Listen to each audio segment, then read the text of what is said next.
আসসালামু আলাইকুম। আর আরেকটি ব্লগ দিয়েছে গ্রামগঞ্জের খেলাটা খুব সুন্দর। দেখেন এই লড়টির ভিতর দিয়ে এই লোকটা কিভাবে পার হয়ে যায়। এটা অনেক আগের যুগের খেলা, মুরব্বীরা খেলতো, এখন তো এগুলো দেখাই যায় না। তো খেলাটা দেখতে গিয়ে খুব মজা পাইলাম, আনন্দ পেলাম এবং খুব ভালো লাগলো। কি সুন্দর করে বের হয়ে গেছে, আবার দেখেন আবার বের হয়ে যাবে। আবার এই যে বাচ্চাগুলো সবাই হাততালি দিয়েছে।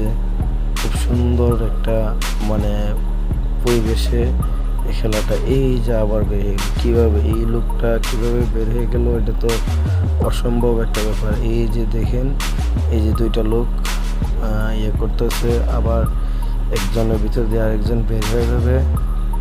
এটা অসম্ভব একটা জিনিস, অসম্ভব।